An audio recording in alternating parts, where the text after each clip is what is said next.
Hello dear students, here I am today with another part of the Gupta administration.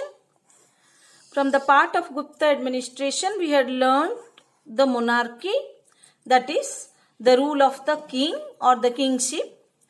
King was the supreme head of the administration. He headed the departments like the judicial, the administration, the military and also the finance. The next part of the administration is the Council of Ministers. The administration is based on monarchy, Council of Ministers, then division of provinces and the town and village administration. And there is a little bit about the feudatory system. The Council of Ministers had the prince, the high officials, the feudatories, and other officers like Kumaramatyas and Sandhi Vigrahika were also there. So who were there in the Council of Ministers? The prince was also known as Kumara. There were many high other officials. There were feudatories. We had learned that this is a system under which the feudal lords provide service to the king. Many other officers like the Kumaramatyas and Sandhi Vigrahika, this is the minister for war and peace, and Kumaramatya was usually to be a governor, a prince of the kingdom. Some Kumaramatyas functioned in their own right. Some Kumaramatyas, they headed the provinces and they worked with their own wishes and own right. While Sandhi Vigrahika was the minister of peace and war, was first found during the reign of Samudragupta. What Harisena himself was a Sandhi Vigrahika. Harisena, whose duty was to deal with the feudatories. There were other officials below this Kumaramatyas and Sandhi Vigrahika in the Council of Ministers. Other officials engaged in managing the military, the fiscal, that is finance, and the rural matters, while many others were there to look after the civil officials, and such as Amatyas, Kumaramatyas, etc. Some officers maintained records of sale of land and other records related to land. While land revenue might have been collected in the form of kind or in the form of cash. Some paid in the form of kind, whatever they grew, they paid in the form of revenue, while some rich farmers paid in the form of cashes. So what were the two kinds of cases? Revenues collected in the form of kind and cash. The officer who collected taxes was known as Shulkika, S-H-A-U-L-K is Shulk, and who collected Shulk or toll taxes was known as Shulkika. These were various forms of collecting revenue. The provincial and local administration is the next. In the Council of Ministers, then comes the provincial or the state administration. What we have state administration now, then it was provincial or local and local administration. The core of the empire were directly controlled by the Guptas was divided into bhuktis or provinces or states. The bhuktis were headed by the uparikas. The head of the bhukti or province was an uparika. The Vishaya is like the other part of it, the smaller part like district was headed by Vishayapati. There were villages led by the village headmen. So Bhukti was headed by Uparika, Vishaya by Vishayapati. Where there was direct control of the king, there were Vishayas and Vishayapati. Elsewhere, where there was no direct control of the king, the kingdom and the other parts were quite far apart from the capital of the kingdom. There, the division was like this: Desha, Mandala, Bhoga were the units.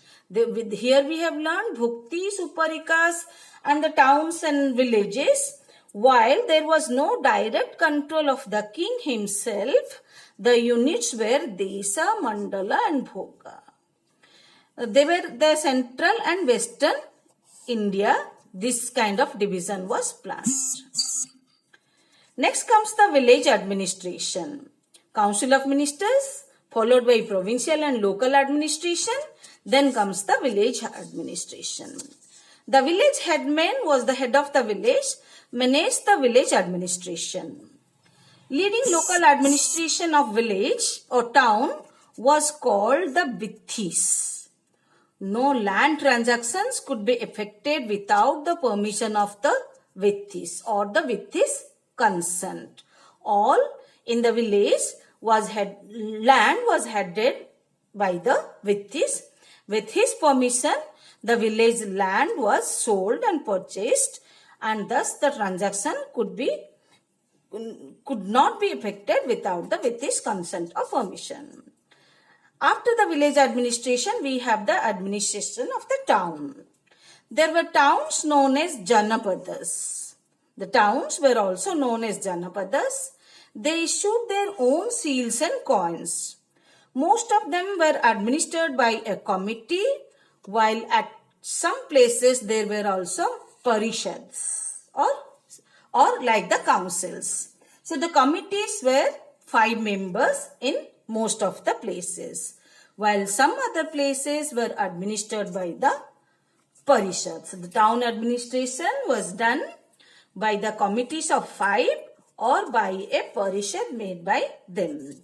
They issued their own seals and coins.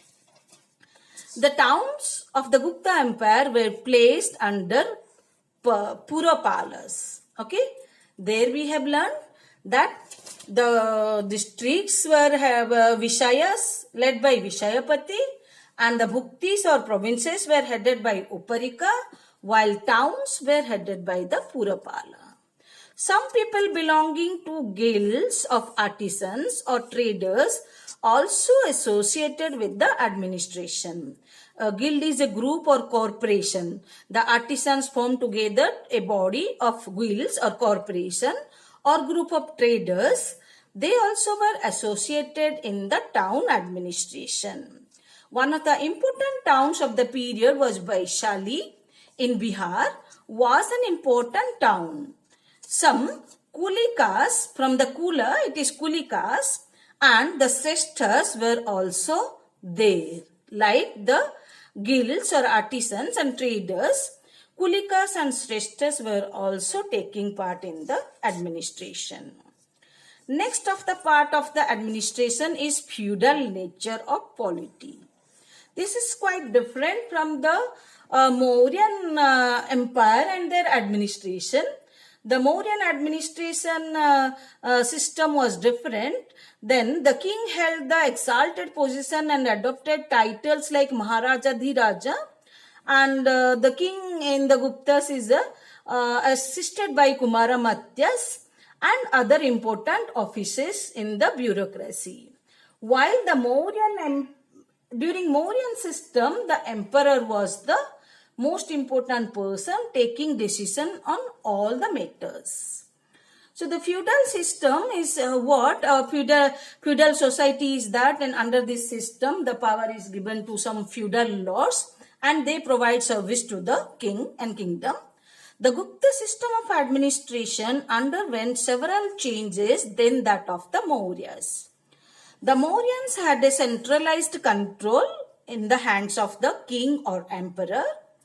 The Gupta period shows the process of devolution of the state authority, the functions of the tax collection, levy of forced labor, regulation of mines and agriculture, etc., together with defense and law and order, were performed by the state officials.